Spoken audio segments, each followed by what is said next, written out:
what how you learned to be one, what the building blocks were, what your early jobs that led to being a presidential speechwriter were, and so on. So first of all, thank you for having me. Can you all hear me? A little Yes, closer. a little bit closer. Okay. So I don't actually know how anybody becomes a speechwriter either. If you ask all of us, everybody has a different answer to this question. So I did not start out in speechwriting. After I graduated from college, I went to Tufts down the road.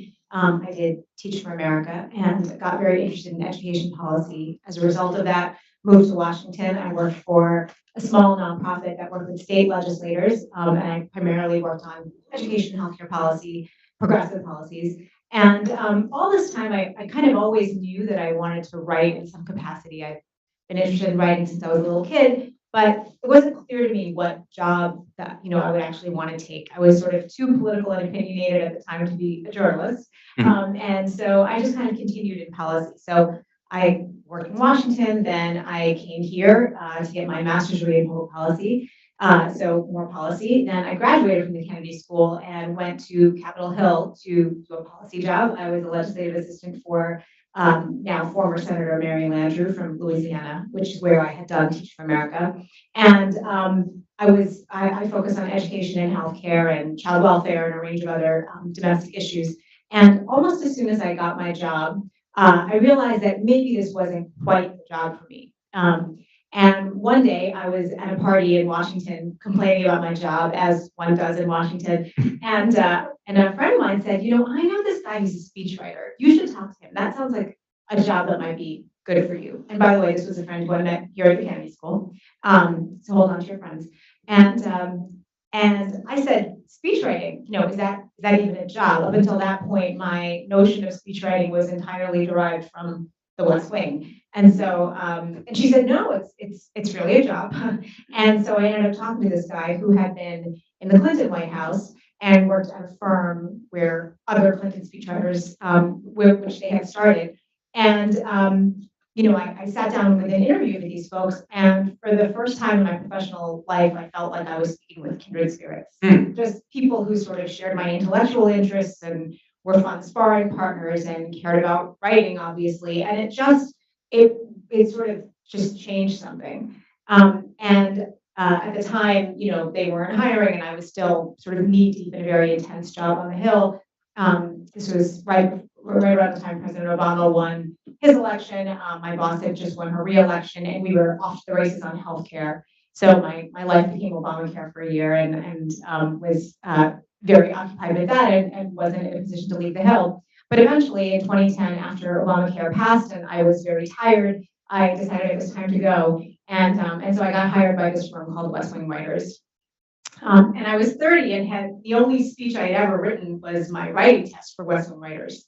So they really took a chance on me very kindly. And then 4.5 years later, the White House called. So that's how that happened. It's funny what you said about when you started in your career, you were too opinionated to be a journalist. That wouldn't be a problem today, but you felt that it was a barrier then. Well, it's so funny because, yes, exactly. That opinion journalism is kind of a new phenomenon, right? But back then it wasn't, it just, that didn't seem like an option.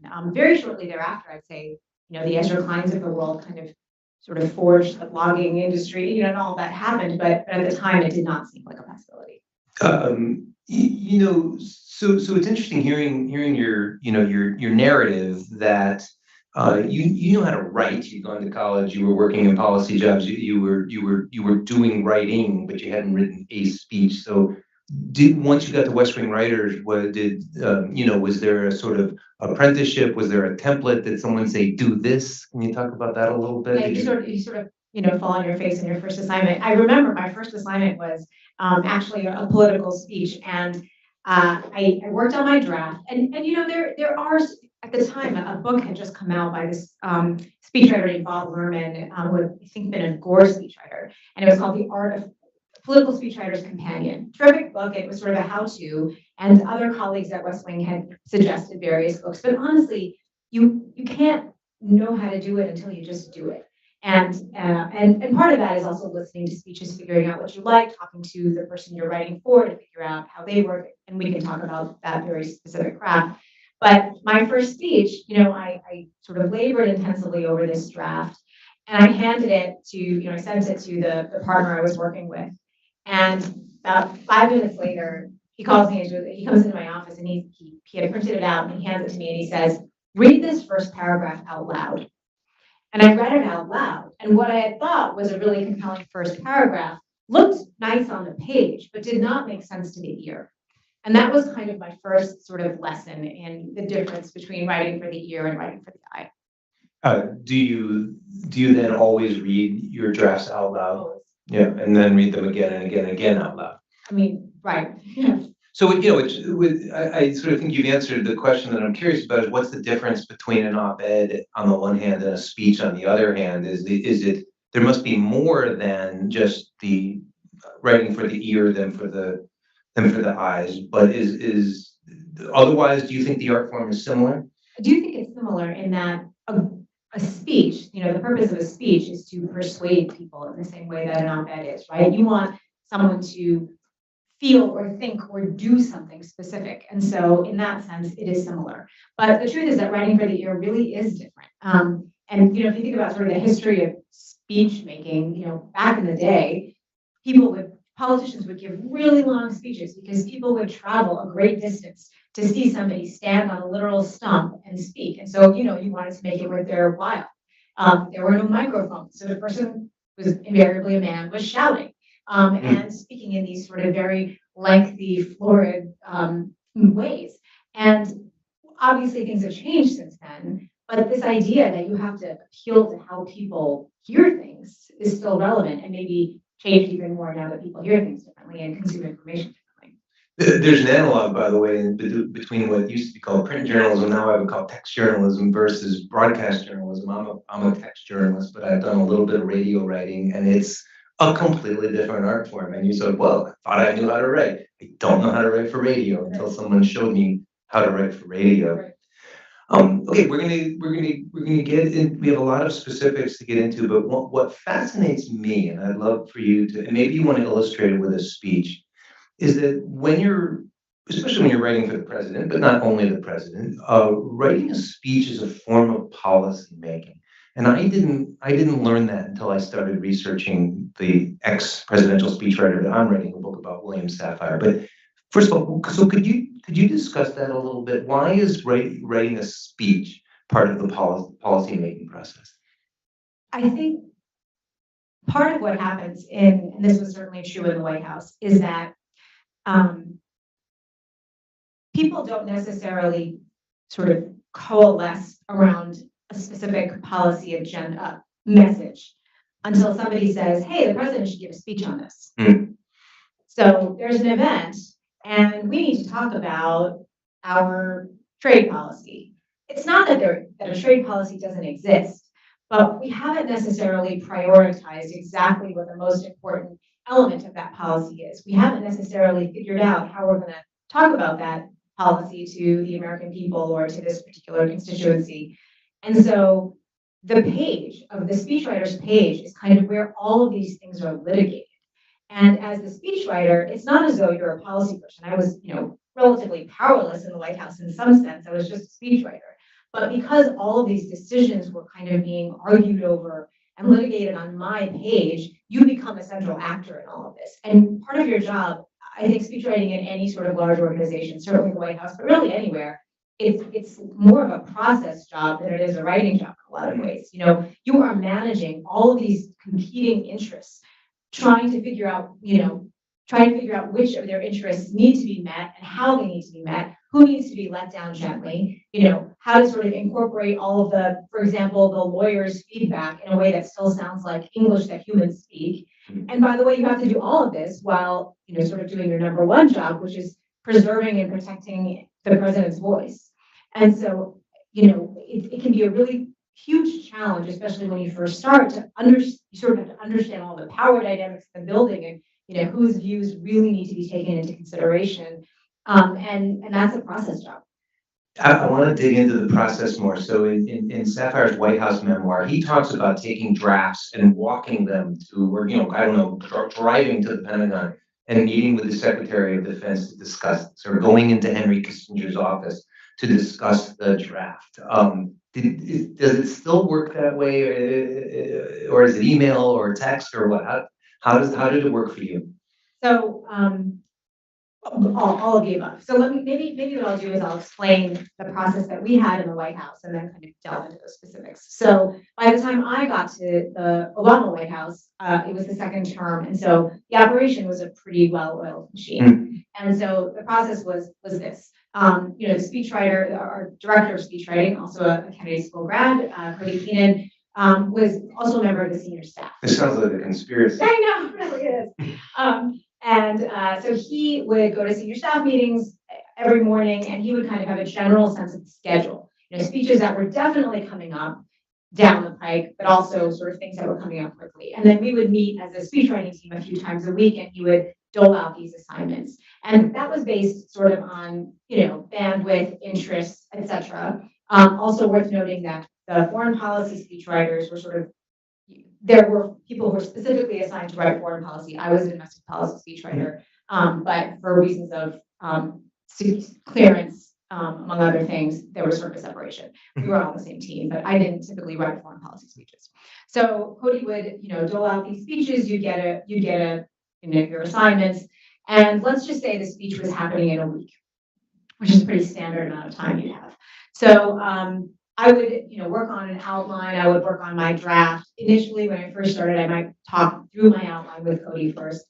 So I would produce a draft, and in the production of the draft, I would be doing my own research. I would be talking to policy people in the building. I would often just go to their offices and ask for them to explain whatever obscure policy I was trying to convey. Then I produce a draft. So excuse me for interrupting you. In your case, this might be, say, the domestic policy advisor to the president or the domestic policy advisor. Maybe, but honestly, it was more likely that I was going to be talking to the staffer who was most closely aligned with that policy. So it wasn't necessarily, worth the DPC advisor's time to talk to me about an education policy speech when she could just send me to her education policy team. Right. And more specifically, within her education policy team, she could send me to her higher education person or her, K-12 person or whoever it was. There were a whole range of experts in the White House. And they were the ones who were having, from my perspective, they were the ones who were communicating with agencies. So it wasn't like I had to call the Department of Education.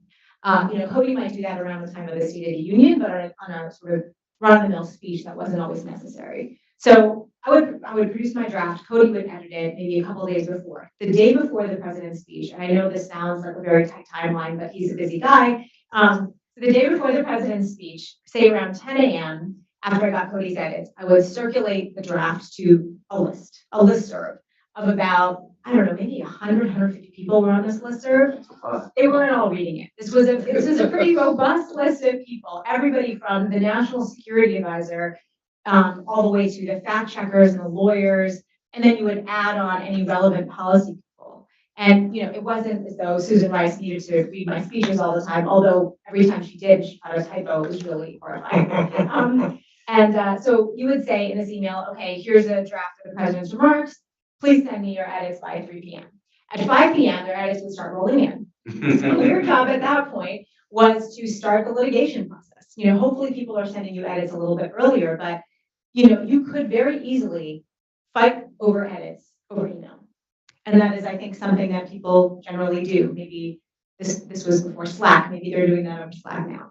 What I found is that, email is where tone goes to die. Yeah. And it is very easy to sort of reject someone's edit or kind of come off as sort of antagonistic. And that is not a productive relationship for a speechwriter to have with other people in the building.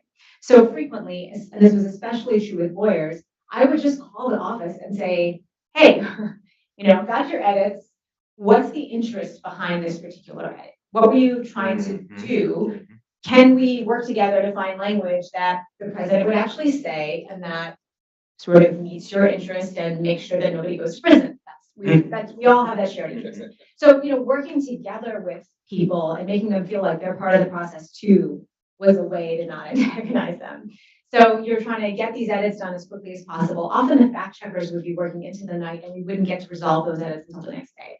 But at that evening, say around 7 or 8, we would send the draft as best as possibly, in the best possible shape with all the input to the president's book. So President Obama was a night owl. And he would sort of get his big book of homework that he would deal with in the evenings. And this included his, schedule and memos and briefings and all that stuff, and the speeches for the next day. So overnight, he would make edits, typically by hand, and then the next day, his secretary would call us and say he could, come pick up the folder with the edits. You would make the edits, and then you would send it final to the teleprompter if there was one, and to the person who would sort of print out his book, because we always had a hard copy in case the teleprompter died. And so that was sort of a typical process. It would vary depending, the bigger the speech, maybe we would have more lead time, or we would probably talk to him about what he wanted ahead of time, so that we knew that we were definitely incorporating what he wanted, versus the kind of speech that he was doing frequently or that he had done many times before, where you didn't necessarily need his input because he pays you because you can get into his head. You knew. You knew. And give us a sense of the gamut of speeches. And I don't want to talk yet about the State of the Union, because I gather that's like, that's the Super Bowl, that's the most important one. But I envision sort of, I don't know, a portrait unveiling, a lunch honoring so and so. This is the sort of thing. And does this also include toast to the dinner? Yes. So again, all of the above. So, the president has to deliver a whole range of remarks. So they could be sort of substantive policy remarks to various groups about healthcare or trade policy or whatever it may be. They could be what we call rose garden rubbish. So That's a term of art inside the White House. Yeah. Uh-huh. I love it. Sort of ceremonial kind of speeches that he had to deliver. There would be things that would happen every year: Memorial Day, Veterans Day, certain holidays. Pardoning the turkey, I gather. Pardoning the turkey, always a fun one. He also, I think they've now stopped this practice, but the president's weekly radio address had evolved into a web address, basically, a video. So we would have to write those every week. We always did fun ones, so Obama's loved music and art. We had a lot of music performances in the White House. And I'm a music junkie, so I always got assigned those, which was really fun. So there really were a range. And then if there were a state visit and a state arrival ceremony, you would have to do those remarks. In terms of toast for state dinners, there would be toast that would have to be prepared ahead of time. So, everything you can think of. And, sometimes you would give him talking points for something that he didn't really need them for. President Obama isn't a brilliant, accomplished speaker and could speak to anybody without notes, but, you always want to prepare them. And would you typically go to a speech? Yeah, depending on where it was. But yes, if it was in the White House, I would try to catch it. And if it was in town, probably, it just depended. And so from your description, it sounds like it would be relatively unusual for you to interact directly with the president on a speech. It wouldn't be necessary, or am I mishearing you? No, I wouldn't say unusual. It just didn't have to happen for every single speech. So maybe a more important speech or a more complicated speech or more controversial? Exactly. And it might be a situation where we have a bunch of those coming down the pike. So Cody just calls everybody who's going to be writing a speech, and we just do one meeting to save us time. Or it could be, sometimes what would happen is that a speech that I didn't think I needed to talk to him about, I would get called into the Oval to talk about it after I sent the draft. So sometimes you don't know that actually he does have input on this one. And the policy people weren't, it wasn't enough to get input from all of his advisors. He really has something to say about this. And other times we could just do it through the edits. Barack Obama could write his own speeches if he wanted to, but he hired us because he was the leader of the free world and didn't exactly have time to be sitting around writing speeches. And so our job was to be able to do it for him without him having to worry about it so much, right? And him trusting that we could capture the essence of what he would want to say and how he would want to say it. Well, I wanted to get to that exactly. You mentioned earlier that he was a brilliant speaker, but he also is considered one of the best writers who's ever been president of the United States. He's an accomplished writer. Now, I could see that either as a speechwriter, I could see that being either wonderful or terrifying, that you're trying to write a speech for a man who's an excellent writer. Yeah, I think it's both of those things. So every speech for him was just, terror, self-loathing. What am I doing with my life? Why am I here? Blank Word document is torturing me. Because he was the sort of most important audience and the one with the highest standards. So you didn't want to fail him, and you didn't want to disappoint Dad. So yes, there was that. However, I will also say it was like taking a master writing class is my job. Every time he edited a draft, it got better. He would cross out 4 words and put the one right one in. He's just very good at this. And I learned a lot about how to structure a speech from him. He's sort of lawyerly in his ability to dictate an outline. And so it was just a really great learning experience, not to mention the fact that I was on this terrific team of terrific writers, and we all worked together so well, and I learned so much from all of them and their experiences that were different from mine. About how big was the staff for the team? It varied during my time there. Sometimes we were smaller than we needed to be. But I would say there were about 5 domestic policy speechwriters and then 2 foreign policy speechwriters, one of whom was Ben Rose, who was also the Deputy National Security Advisor, so he had a lot of other responsibilities. But And just to be clear, you're writing almost exclusively for the president, not for any other cabinet members, not for the vice president, et cetera, right? not almost exclusively. Exclusively, okay. Once I got into a little sort of not tip. I was working on a rare instance that I was working on a foreign policy related speech. And I got edits back from one of the directorates in the NSC, the National Security Council. Having never worked with them before, you see anything related to national security and your heartbeat starts racing. Especially as a domestic policy speechwriter. I had no idea who was important, who wasn't. If you say this, that stock price is going to tank according to the, international economics people, or if you say this, that country is going to feel antagonized and, we could be in real trouble. I'm just a lowly speechwriter. I don't know. So I'm sitting here taking all these crazy edits, just not English edits, and the draft, I don't know what happens to this draft, but it's not good. And I sent it to Terry, our deputy director of speechwriting, who is also our foreign policy speechwriter. And he says, Sarada, look, there's 7 of us in this White House whose job it is to protect the president's voice. That is your job. Don't let these people intimidate you. They mean well, but they might have a different agenda. And so it's our job to turn all of this stuff into English and figure out what really needs to be said and what doesn't. And sort of intellectually, I understood that, but in the moment, working on something I hadn't worked on before I couldn't necessarily apply that until I had him kind of bucking me up and giving me permission to do that. That's really great. And one of the reasons I asked the question was I learned last week because of a very funny article I read in the Wall Street Journal about the Attorney General and his affection for Taylor Swift. And the Attorney General has 3 speechwriters on staff, and that surprised me. You thought it would be more? I thought it would be fewer. I don't know how many speeches the Attorney General gives, but I guess that shows what I know. Yeah, I'm not as familiar with agency speechwriting, but I know that they really do give a lot of speeches. Yeah. And sometimes they are also tasked with writing for deputies. Justice is huge. What's the interplay between the speechwriting staff and the communication staff in the White House?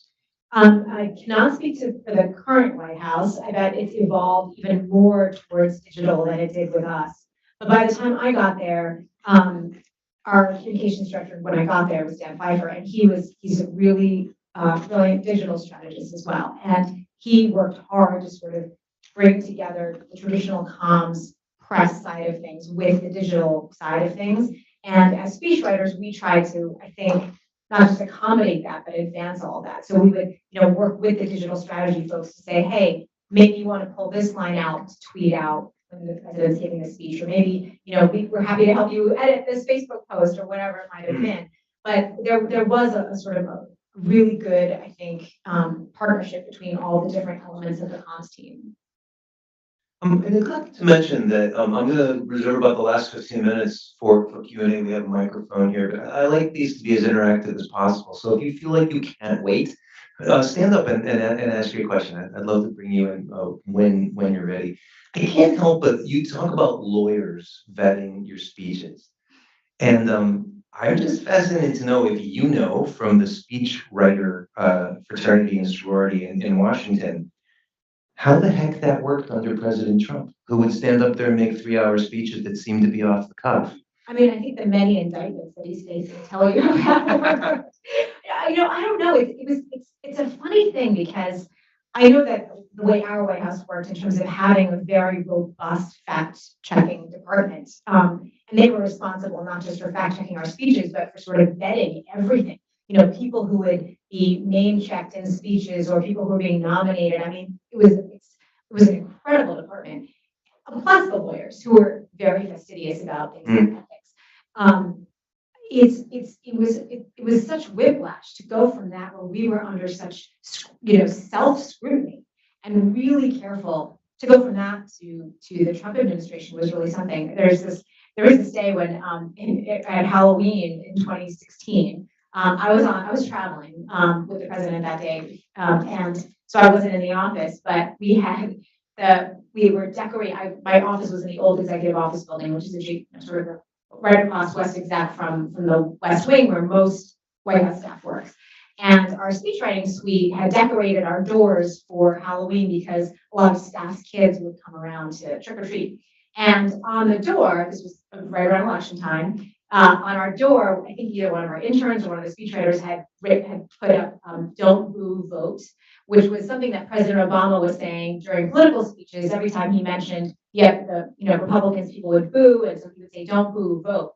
So the pun was "Don't boo, vote" as a Halloween joke. So they put this up. Well, the lawyers called the speechwriting office and said, this is a violation of the Hatch Act. You have to take this down. So that's the level of scrutiny and care and judiciousness that we operated under. And just the astonishing whiplash of the subsequent administration is almost hard to wrap your mind around. And what you realize is that in a lot of ways, what everybody was operating under was not necessarily laws, although there was one, but norms. You just don't do that. You just don't behave that way. But when he pushed it and he did behave that way, there wasn't a whole lot of blowback. There were no consequences. No, not yet, as you referenced. I'm particularly intrigued by this notion that you write sometimes speeches before a major policy event is going to happen, and so you write for two different outcomes. Sapphire once wrote a speech for President Nixon if the Apollo 11 astronauts did not come home, and he wrote a whole draft of this if they had died, what Nixon would have said. You referenced that you would do two drafts, for example, on Supreme Court decisions that we're expecting. Can you talk about that? Sure. So an example of this is that in 2015, the Supreme Court was going to be ruling on two big cases in 1 week. One was an ACA case, an Affordable Care Act case, and the other was whether marriage equality would be recognized. This was also the week, a few days after the Charleston massacre, where a white supremacist murdered Black churchgoers in Charleston. And it was, at the end of that sort of 10-day period was capped by the president giving a eulogy at that church. Cody has actually written a book about this. But anyway, I was tasked with writing the marriage equality remarks. And so as you say, Adam, I thought I would have to write two drafts. We win or we lose. Marriage equality is legalized or it is not. I am very superstitious, so I was not going to write the victory speech. But it turned out, lawyers called us and said, actually, there are 4 possible outcomes. And they kind of walked us through the 4 potential, legal outcomes. And so what I did was, after talking to them and making sure I could explain them in English, I just wrote sort of the meat of each one, so that I knew that I had those ready and sort of general language, sort of contextualizing those potential outcomes. But not knowing exactly what was going to happen, I knew that as soon as those decisions got announced, the next 35 minutes would just be, locked down, heads down, just, rip it out of you. And that sometimes happens, that you have to do things at the last minute. But yes, we were asked to prepare. And that does happen. I mean, Supreme Court decisions are sort of an obvious one, but even just not knowing how a bill's going to go, you might have to write a couple of different versions of it. Or, political speeches, victory speeches and concession speeches. The famous story about President Obama's New Hampshire speech in 2008, when he had just won the Iowa caucuses, but he lost the New Hampshire primary to Hillary Clinton. The story, I was not in the campaign, but the story is that they had written a victory speech, and so President Obama said, just change the top, and I'm going to give the exact same speech. And it was a great speech. He still said the things that he wanted to say, the things that were meaningful to him, but different circumstances. When I was when I began the process that ultimately led me to you, I got curious to know who the chief speechwriter was in the Biden administration, and I talked to a few people who didn't know, and then I Googled it, and I found out.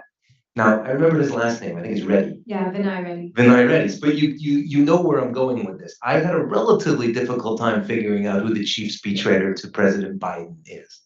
And this and there's a reason that I had a hard time, and I think it's one of your passions. And so go ahead and take a stab at why I didn't know, and I'll guide you more if you need it. I'm guessing because he chooses anonymity. Yeah, he doesn't take credit. He doesn't. Vinay's a great guy, terrific writer, just an amazing sort of consummate staffer. I've known him for a long time, and he was Biden's chief speechwriter when he was vice president, when I was on the president's team. So we've known each other for a long time. So I'm biased. But You're allowed. Vinay, and I share this sentiment, is old school in that he really is in the background. He does not talk about his work. And I think he understands, as we all do, that this work is collaborative, right? You're not the person who is out there speaking these speeches. You are working with someone and helping them, along with a whole lot of other people, by the way. Lots of other people in the building are working with you to make these speeches happen. It is not about you. And so I think he rightly chooses not to be part of the story, because then that would turn the story into a process story. There's nothing more tedious in Washington than process stories, which the press corps loves, but the American people don't care about, right? That doesn't matter. You mean like, how did this speech come together? Who contributed what? Who argued with whom? Yes. And they're kind of meaningless. And so I think he rightly sort of. I'll disagree as a journalist should. Yeah. But I think he just sort of doesn't want to distract from what's really important. So he doesn't have a social media presence. He just kind of puts his head down and does the work. You've taken issue recently with another writer named John Meacham. Does he say Meacham? Meacham. What's your beef with John Meacham? What is my beef with John Meacham?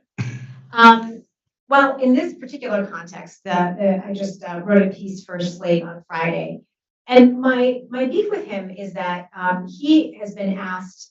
He is sort of a thought partner, to use a term of art, for President Biden. President Biden, I think, is a longtime fan of his, has read many of his books, and occasionally calls on him to sort of provide some thoughts for speeches, especially when they are related to history. John Meacham is a presidential biographer and former editor of Newsweek. And that's all well and good.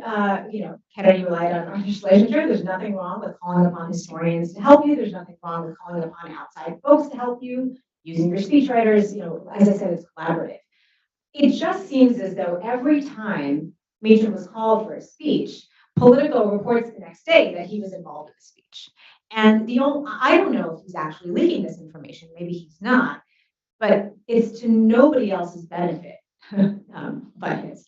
And, I think that that's just kind of tacky. We are ghostwriters. We don't talk about our work. I mean, after the fact, if you want to write your memoir, and, as Cody did with the president's blessing, he earned that right after 10 years of working for him. That's a different story. But to kind of talk about your work in that way, I just find sort of tacky.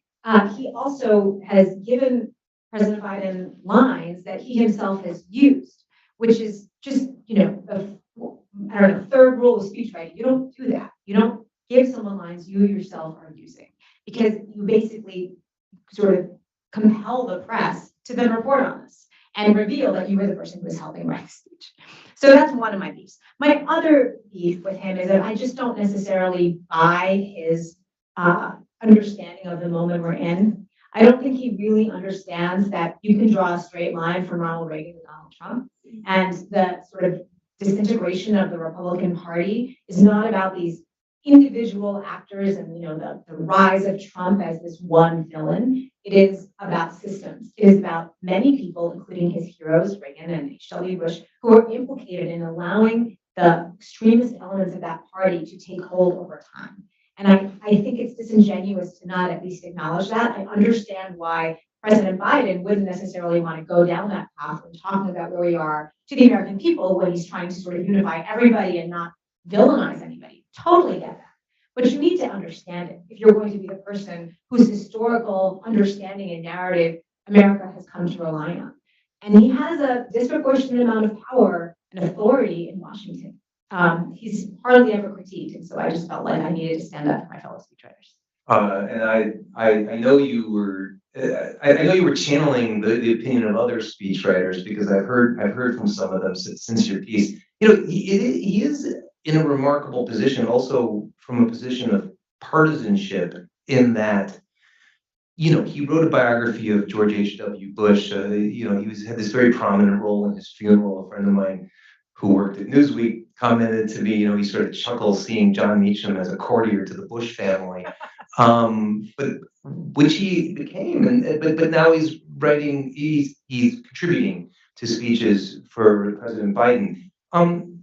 So it's shocking, and you've made the case against it. I could make the alternative argument that, you know, President Biden cares about bipartisanship. He wants to show and demonstrate bipartisanship. So what better way to do that than to get input from a writer with Republican connections or friendships?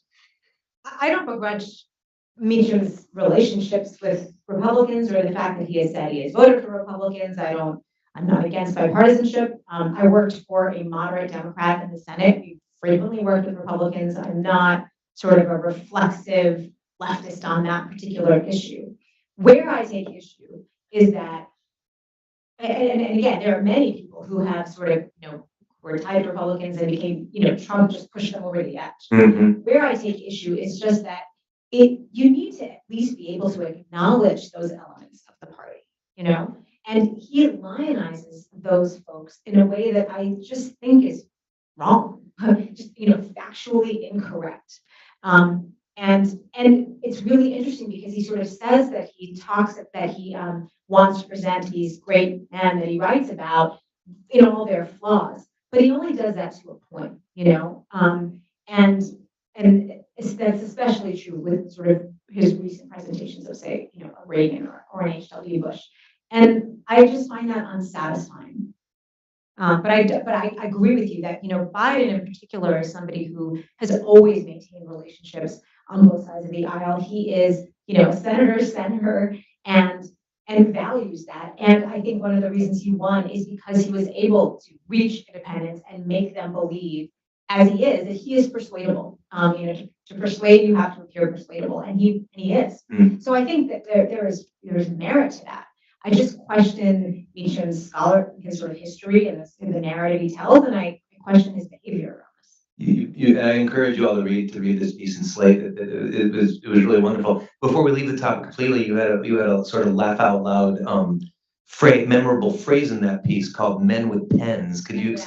Men without pens. Thank you. Yeah, could you explain what that is? Yeah, the men without pens.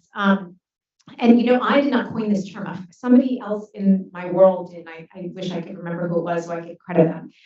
So the men without pens are every speechwriter's nightmare.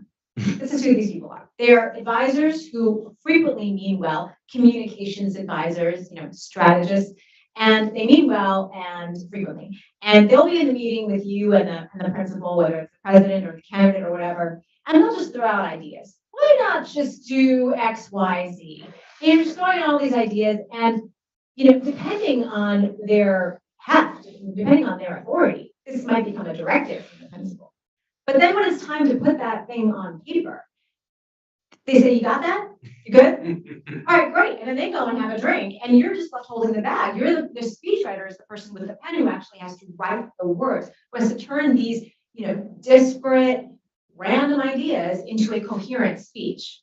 And those men without pens often have a lot of power in these conversations because they have these lofty titles like strategists and, you know, communications advisors. And so they have outsized power and they kind of screw the speechwriter over sometimes. So that's men without. I don't know what the gender breakdown was in the Obama White House. It seems like the vast majority of the presidential speechwriter community is male.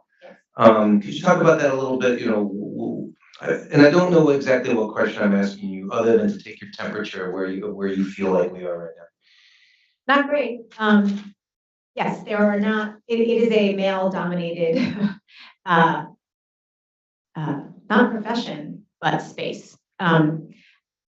And I think it's because of the way these jobs come about. You know, people are on campaigns, then they give their friends jobs, and people don't realize that there are women out there who could do these jobs.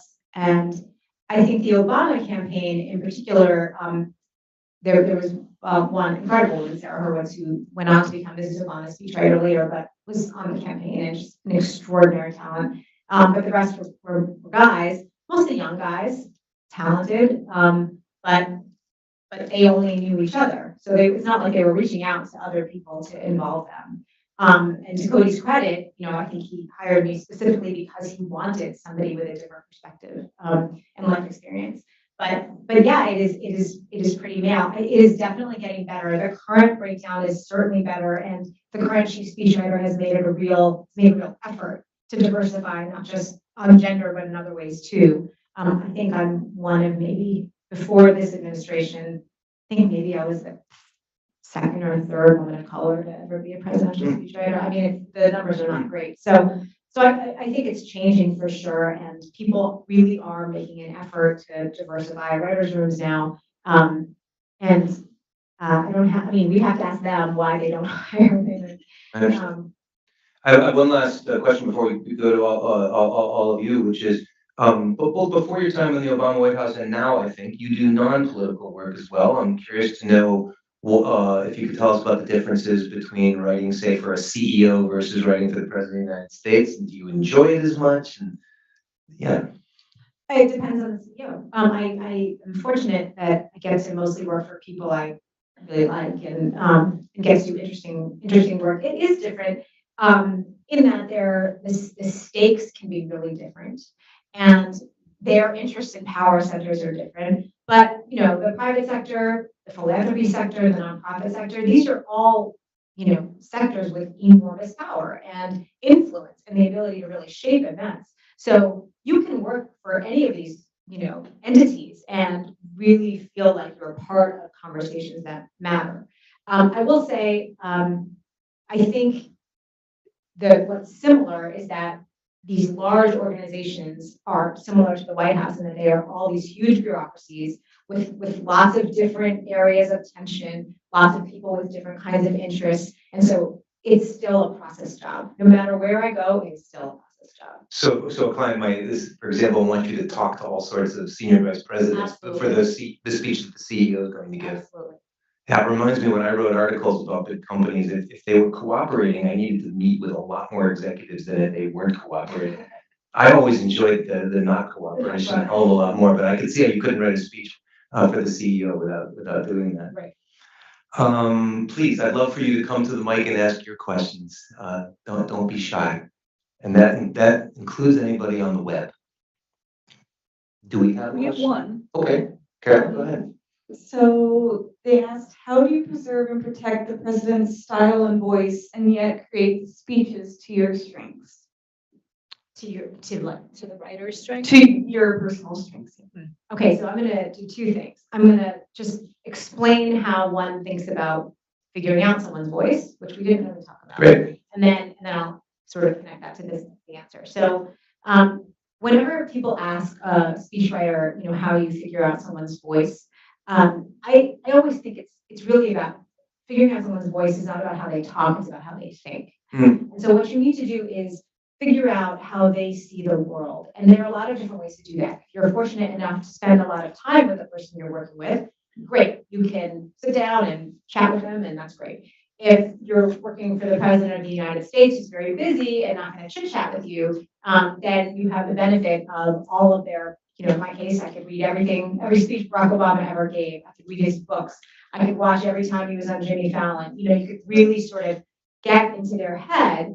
And for those years that I worked for him, I really immersed myself in the, you know, inhabited the mind and soul of Barack Obama, which is kind of creepy, but that's kind of what you have to do. And I would wake up in the morning thinking, you know, something would happen in the news, and I wouldn't think, gee, what does Sarada think about this? I would think, what does Barack Obama think about this? That's your job, to sort of see the world through their eyes, so that whatever comes your way, whatever speech comes your way or problem comes your way, you could imagine how they would approach it. Because you're trying to make an argument. If they don't like a certain turn of phrase or whatever, you can fix that stuff later, but you can't fundamentally do the job unless you understand how they see the world. And then in terms of the question, I mean, I guess my answer is that it's just not about you, you know. So preserving their protecting what they are saying is the job, and your job is to sort of help them become the best version of themselves, channel, you know, their ideas and the way they think, maybe help with great research and corralling all the resources and writing well. But at the end of the day, it is not about you. And, you know, back to my Meacham answer, we are there to sort of serve the principle. If I wanted to write a speech that I really loved, that was about me, then I should get up at the microphone and deliver it. Which means running for office or getting appointed. Then you run for office. But if that's not the case, then your job is to sort of let it go a little bit, right? You love it, you just love this sentence, you love this line. But the speaker, it just doesn't work for them. It doesn't feel good. Cut it, because if they deliver that line, it's gonna sink, right? It's not gonna go over well. Speeches are good when they are delivered with authenticity. And so if a person doesn't feel like they can do this, they can say the thing that you wrote for them, gotta cut it. You know, it occurs to me that, because with the Kennedy audience in particular, I think it's interesting for people to think about their careers. And what I'm hearing you say, the job of being a presidential speechwriter requires a healthy ego, because you're in a very intense environment in the White House, but not a super healthy ego where you want it to be about you. Is that a fair?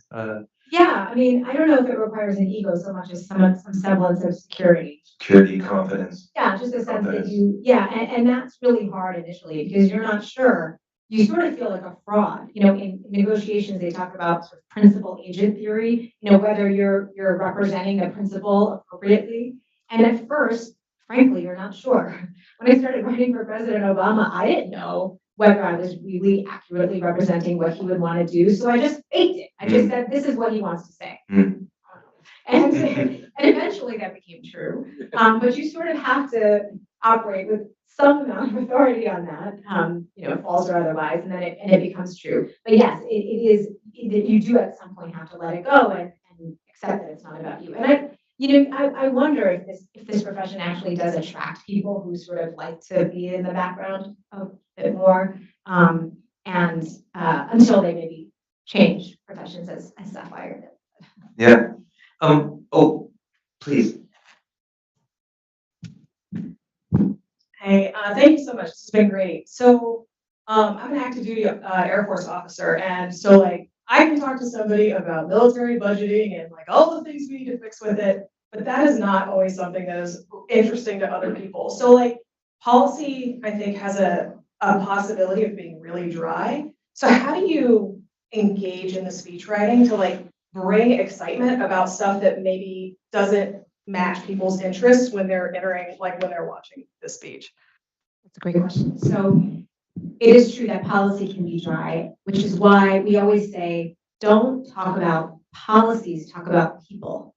Talk about how the policies are going to affect real people. So I don't necessarily need to know the details of DoD's procurement budget and exactly how those numbers were derived.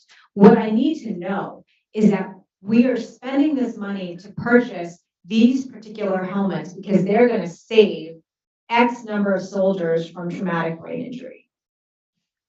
And then that soldier is going to be able to go home and, you know, go back to their family and live a healthy life. I'm just saying this off the top of my head, but you get what I'm saying. So we want to talk about people, not policies and programs.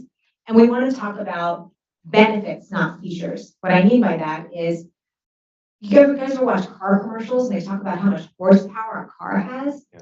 What on God's earth is horsepower? I mean, I don't know what that means in my life. You know what I find a lot more compelling? Those Subaru commercials where they show the person who's, you know, driven the car to the top of a beautiful vista, and they get this great view, and they can fit all their kids in the car. I mean, that I can see. I can see how the horsepower affects people's lives and how they are now enjoying the benefits of this car. So I would say storytelling and then turning numbers and policies into benefits. What I mean by that is things that people can wrap their minds around. So, one trick is if you have to use data, just make the data something that people can understand. This is very crude, but instead of saying $1 trillion, which means nothing to people, it's taking however many dollar bills and, enough to wrap around the earth 10 times. I'm just, again, making this up, but you need people to visualize what you're talking about, and you need them to care about it by creating stories, right? Stories have characters and conflict, someone to root for, someone to root against, tension. Those are the things that bring policies to life. And I think what's hard for policy people, and we're all at the Kennedy School, so we're all policy people to some degree, is this notion that if I don't say this detail, if I don't give them this number or this detail about the program, something is lost, that they won't really get it. And I think we just have to reframe how we see this. It's not about the details for most people, right? That's not the thing that's going to stick. For you, yes, because you are deeply passionate about DoD procurement policy. But for the average person, that's not the thing that's going to get them to care about this. And that's the most important thing, that they care about it. How do you get them to care about it? Tell a story.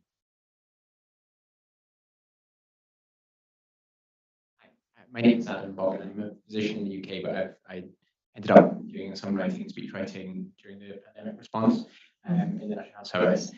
And I have a question about men without pens. So I'm going to obviously read your article. I wasn't aware of it before. You said that these people come in with their strategies and their ideas, and they have a chat and they go off to the bar.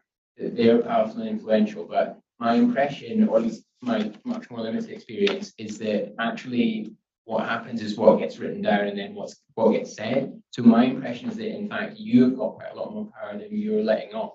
And so how, I don't know, is that a correct assessment, or how do you make sense of that? And I've found your remarks extremely thoughtful, but clearly you also have your own and your own sense of history and your own sense of the moment of Brit.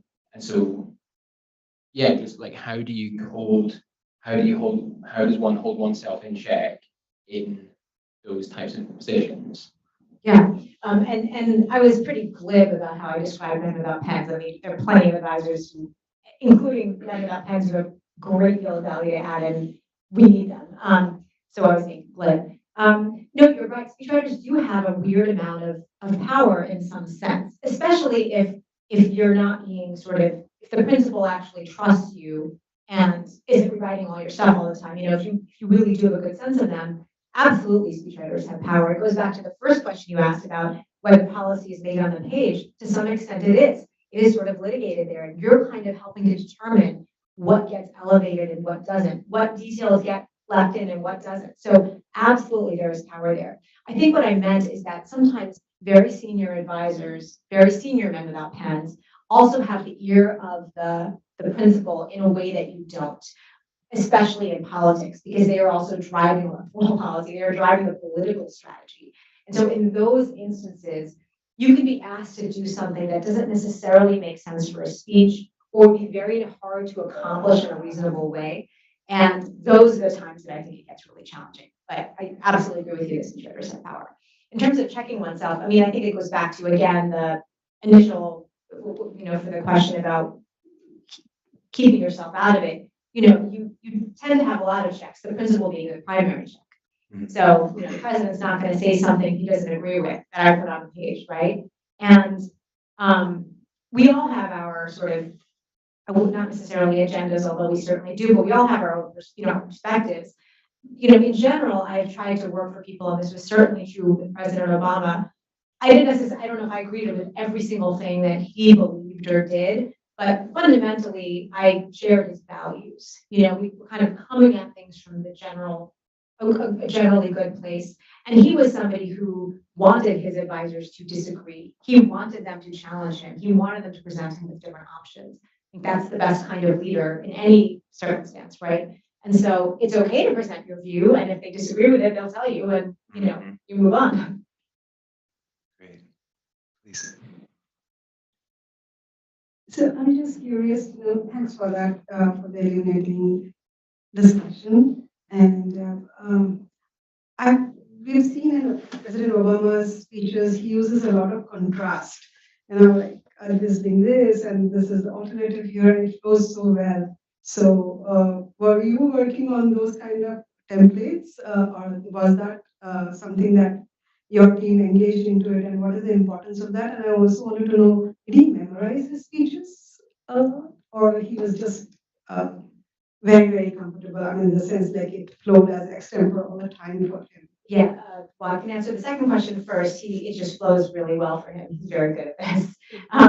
So I can't imagine a circumstance where he would have had time to memorize speeches. He does have a very good memory, but he can just deliver. You know, he's been doing this for a long time. He's a professional, so he knows how to deliver a speech. And these are speeches that he had obviously read and edited, so he knew them well enough.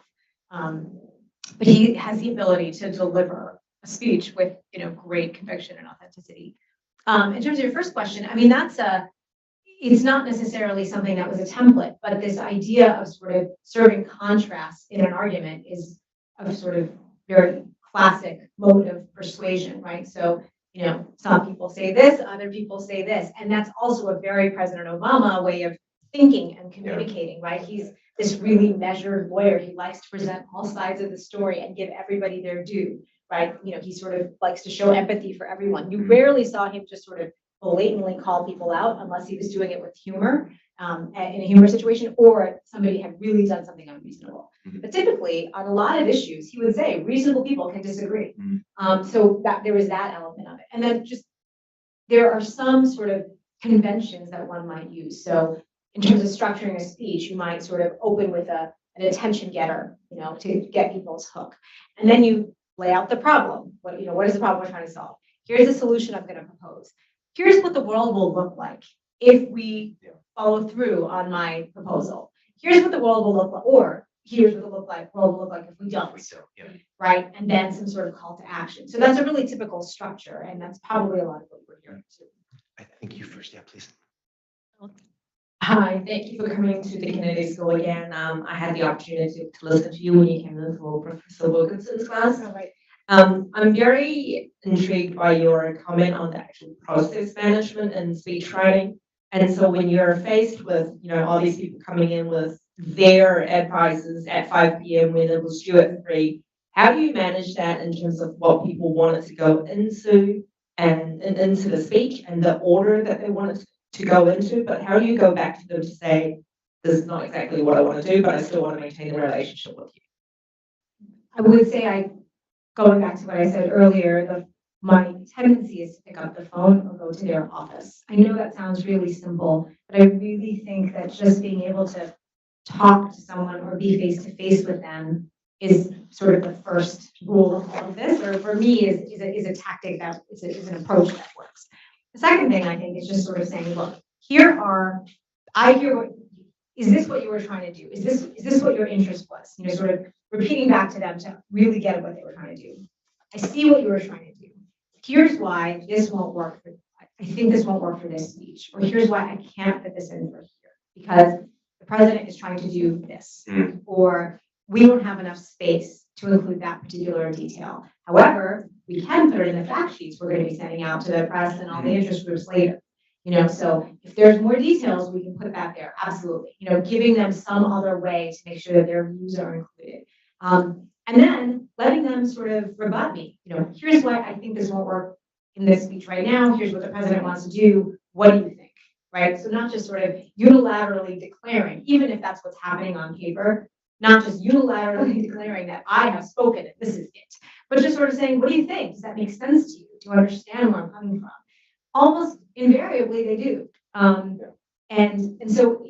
so much of this is interpersonal, right? It's not just sort of writing and editing in a bloodless fashion. It is about being able to communicate in both directions with people and understand them, and then help them understand where you're coming from, and hopefully end up in a place where maybe they still disagree. And I definitely have those cases where people didn't like what I did in the end, but then after the speech is over and it went well, more often than not, they don't bring it up again, right? They're not unhappy about it. They get why you did what you did. But at the very least, even if they don't end up agreeing and they're a little bit upset with you, you can't avoid conflict, but you can at least sort of manage it, right? And just make sure that they understand that you meant nothing personal, you meant no harm, but your job is to protect the president. And honestly, that often means that in our case, we have to be the proverbial bad guy a little bit, right? I have to take the hit. I'm the person who's going to sort of say, I can't let this happen. You could be mad at me. I'm sorry.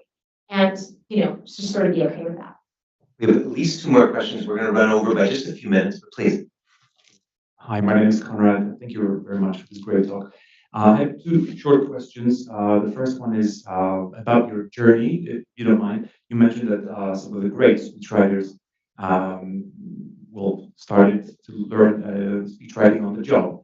But I wanted to ask about your early years. Did you always find that you had this gift of creative writing, or the gift of the gab, maybe, and then you developed it into speech writing on the job? And the second question is more workshop related.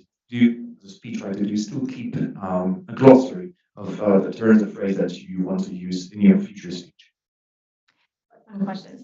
My parents would say I definitely had the gift of gab from a very early age, never shutting up. But I think I always liked writing. I just always gravitated towards it. I was always a voracious reader. I'm still a voracious reader. I suspect a lot of people here are probably similar. We just like the word. In fact, my first discovery of William Safire was probably when I was in middle school. I grew up in New Jersey, and we got the Star Ledger and the New York Times, which I read every day. And I read William Safire's on language column was twice a week from the time I was very young. I just loved that column because it was on language. Only later did I discover his political views.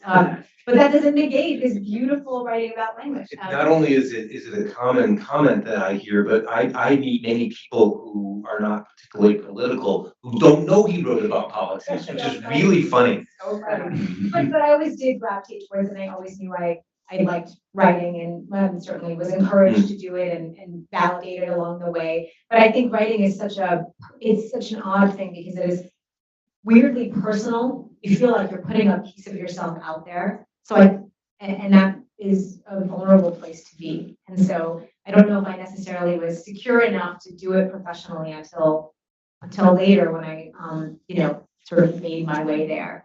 On the second, I do. So I'm a little bit old school. I have sort of an actual physical folder of, articles and things like that I see and I cut out and I just sort of save.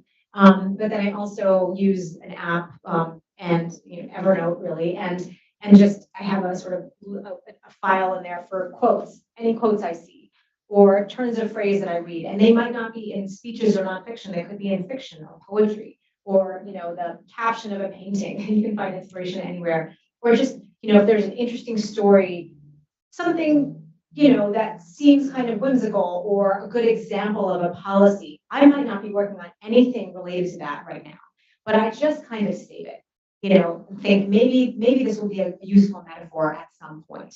And if I'm stuck on a speech or I don't have an idea for an opening or something, I can just kind of scroll through all of these tidbits that I've collected over the years, and maybe something will turn out to be useful. For inspiration. Yeah. Yeah, please. Greg Harris, I teach you a writing class, and on that note, actually, my question was, as a writer, you're writing these speeches. Of course, you're writing for voice. You're writing for Obama's voice, and he's a great speaker. But do you ever get involved in the level of coaching or suggesting delivery of certain lines? Like as a writer, you're like, this really needs to sound this way, and then is that still in his voice or your voice, or how do you think about delivery? I guess as you're writing. I never had to do that with President Obama because I would never deign to tell President Obama how to deliver a line. But one of the sort of events I'm typically involved in is that I've been on the last 3 Democratic National Convention speechwriting teams. And those are really fun and interesting experiences because you're on a team of speechwriters and you're writing 100 speeches for all kinds of people. And so some are politicians who are more seasoned than other politicians, and some are just regular people who we may have invited to come and give a speech about how the Affordable Care Act, saved their lives or something. And in those situations, and also with clients, I do coaching. And in those situations, again, you're not trying to give them a line that they are not comfortable with. And through coaching someone, you can figure out whether some line that maybe you helped them write and they just accepted, when they're trying to deliver it, it doesn't work for them. right? It's through the practice and the coaching and the delivery that people come to understand how they speak, how they, what kinds of words work for them, what sort of cadence makes sense for them. And it is only through practice that you can do that. So I think coaching is actually it is important. And it's best if the speechwriter themselves can do it so that you can sort of work together to hone the draft. And not everybody's comfortable speaking. I mean, public speaking isn't it the number one fear for people? And so part of your job is, I think coaching is important because part of your job is to help people get comfortable, delivering a speech. And the only way they can do that is by finding the right words, right? So I want to end with one last question of my own, which is, I personally love the State of the Union. I sort of get misty-eyed watching the State of the Union when almost no matter who the president is, because I like the pageantry, I like the tradition, I even like the laundry list because I think it's interesting. That said, Josh Tarango wrote, I thought, a really good piece in the New York Times right before the State of the Union, suggesting that we should do away with this stupid pageant and instead we should do a highly produced show. It would be more meaningful to the American people, kind of in the way that the January 6th committee was a produced show. And then Jack Schaefer at Politico took it a step further and said, stop giving this speech. The Constitution doesn't say you have to. Just write an email and send it to Congress. What's your reaction to those two suggestions? I mean, I think they're both really interesting suggestions. For those of you who don't know, the State of the Union, which was just the president's annual message, is required by the Constitution, but doesn't have to be a speech. And in fact, for a long time, it wasn't. It was initially Thomas Jefferson, who, beautiful writer, a horrible public speaker, did not want to deliver a speech in front of Congress. They say that his inaugural address could barely be heard. He was such a bad speaker. So he delivered as a letter, and it stayed that way for quite some time until Woodrow Wilson changed the practice back. He said, I'm going to go to Congress. He had delivered a speech to Congress at the end of the previous year, and he thought it went well and it was meaningful. So he said, I'm going to go back and say, let's have this conversation. And everybody was shocked. They couldn't believe he was doing it. And now we all have to suffer through this hour-long speech that Adam loves. Hour plus. So all to say, it doesn't have to be that way, and it can go a number of different ways. I thought the suggestion of turning it into sort of a pageant, entertainment, I have my own issues with that, with the notion that everything has to be entertainment. However, he's not wrong. And it reminds That's how I me, felt, and it reminds me of something we did at the 2020 convention. We had to make it entirely virtual. Obviously, this was in the middle of the pandemic. And we really did turn it into sort of a show. The speeches were much shorter. We had musical performances. It was just a totally different convention. And I think it went really well. It was successful and people connected with it in a very different way.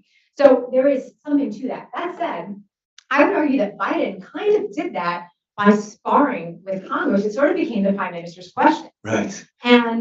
And I, at first, when he started kind of sparring, I don't know if anybody else just, my heart stopped. Oh my gosh. But it went great because he was in his element. I mean, he spent 36 years debating these guys, right? This is his jam. And so it went really well. And I think that people liked it. People liked the open conflict. Let's talk about issues. And we did. And so maybe that's potentially leading us to a new path forward. I don't know. That would be fun.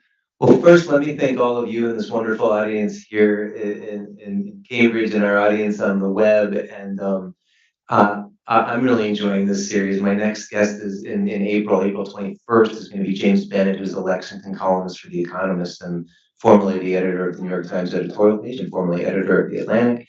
And most of all, let me thank Sarada Peri for giving us your wisdom and your time. Thank you, Sarada. Wonderful. Thank you for having me. This is very fun. Thank you, everyone.